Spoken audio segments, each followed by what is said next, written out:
कर सकते थे क्या ये तस्वीरें हैं इंदौर के केट रोड स्थित राजा रघुवंशी के घर की। ग्रीन कलर की साड़ी में बैठी रो रही राजा की मां और उनसे गले लगकर लिपट रहा सोनम रघुवंशी का भाई है, जो अपनी बहन की करतूतों पर उसकी सास से माफी मांग रहा है। उनके पैर पकड़कर कह रहा है, मैं हर पल आपके और आपके परिवार के साथ हूँ। सोनम मेरी बहन जरूर थी, लेकिन उसकी करतूतों ने हम सबको झकझोर दिया है। मैं खुद उसके खिलाफ अब केस लड़ूंगा। कर सकते थे क्या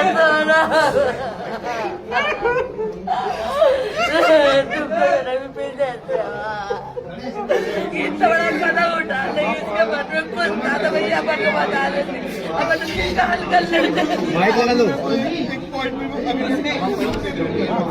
सोनम के भाई गोविंद रघुवंशी का ये आश्वासन सुन पूरा परिवार भावुक था। वहाँ मौजूद मीडिया कर्मी भी भावुक थे। लेकिन सवाल है, बिना दोषी साबित हुए सोनम के भाई ने ये कैसे मान लिया कि मेरी बहन गुनाहगार है। 24 घंटे पहले तक सोनम के जो पिता ये कह रहे थे कि मेरी बिटिया निर्दोष है, सीबीआई जांच हुई तो मेघालय का एक थाना जेल में होगा। सोनम का जो भाई अपने पिता के साथ था, उसने 2 मिनट के भीतर ऐसा क्या देख लिया कि उसके दिल में अपनी बहन के प्रति नफरत बढ़ गई। वो अब न जेल में सोनम से मिलने जाना चाहता है और न ही उसकी पैरवी करना चाहता है। तो इसकी भी वजह जान लीजिए। मीडिया रिपोर्ट बताती है 9 जून को जब सोनम यूपी के गाजीपुर में पकड़ी गई, जहां 1 स्टॉप सेंटर में यूपी पुलिस ने उसे रखा था, तब सोनम का भाई गोविंद रघुवंशी उससे मिलने पहुंचा था। उसे इस बात पर शुरुआत में बिल्कुल भी यकीन नहीं था कि उसकी बहन ऐसा कर सकती है। इसीलिए वो मिलकर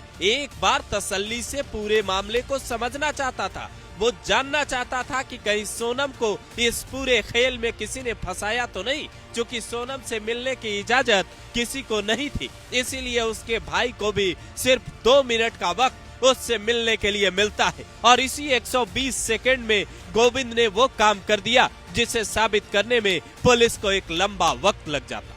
सूत्र बताते हैं, गोविंद ने पहले अपनी बहन सोनम से पूछा कि क्या तुमने ऐसा किया है? क्या राजा रघुवंशी के मामले में तुम्हारा कोई हाथ है? क्या तुमने ही उसके साथ गलत किया? मुझे इस पर यकीन नहीं होता। तो सोनम ने पहले कहा कि नहीं, मेरी कोई गलती नहीं है, मुझे फंसाया जा रहा है। लेकिन अगले ही पल जब गोविंद ने सोनम से ये पूछा कि इस मामले में आकाश राजपूत, विशाल उर्फ विक्की ठाकुर, आनंद कुर्मी और राज कुशवाहा ने अपना गुनाह कबूल कर लिया है, तुम क्या कहती हो? तो सोनम की आंखें झुकी की झुकी रह गई। जैसे चोर की दाढ़ी में तिनका वाली कहावत है, ठीक वैसे ही सोनम की चोरी उसके भाई ने सिर्फ 2 मिनट में पकड़ ली।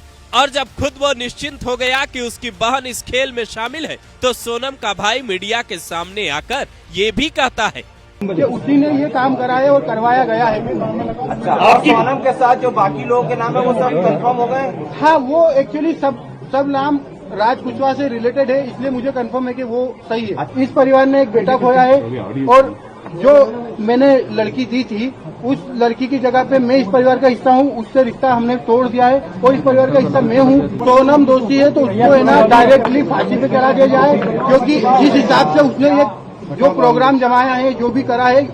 हालांकि सोनम और उसके साथी चाहे जितने भी राज छुपाए, उनके छोड़े गए सबूत, टी-शर्ट, रेनकोट और खुखरी सारी सच्चाई बयां कर देंगे। इस पूरे केस में हवाला वाला एंगल भी दिख रहा है। खबर है सोनम के प्रेमी राज कुशवाहा के पास से नोट पर कुछ लिखा मिला है और देवास के एक व्यक्ति का नाम भी इसमें सामने आ रहा है, जिसके बाद सवाल उठ रहे हैं कि क्या हवाला के जरिए पैसों की हेराफेरी इस पूरे मामले में की गई थी। पूरी थ्योरी एक तरफ और सोनम के परिवार का स्टैंड दूसरी तरफ है। सोनम के भाई गोविंद रघुवंशी ने जिस तरह से राजा की मां से माफी मांगी, वो तस्वीर वायरल है और इस तस्वीर पर हर कोई अपनी अपनी राय दे रहा है। आप भी अपनी राय जरूर दीजिए, क्योंकि मामला समाज से जुड़ा है। एक तरफ सोनम जैसी लड़की तो दूसरी तरफ उसका भाई है, जो अपनी बहन की सास के पैर पकड़कर माफी मांगता है, उन्हें साथ देने का भरोसा दिलाता है।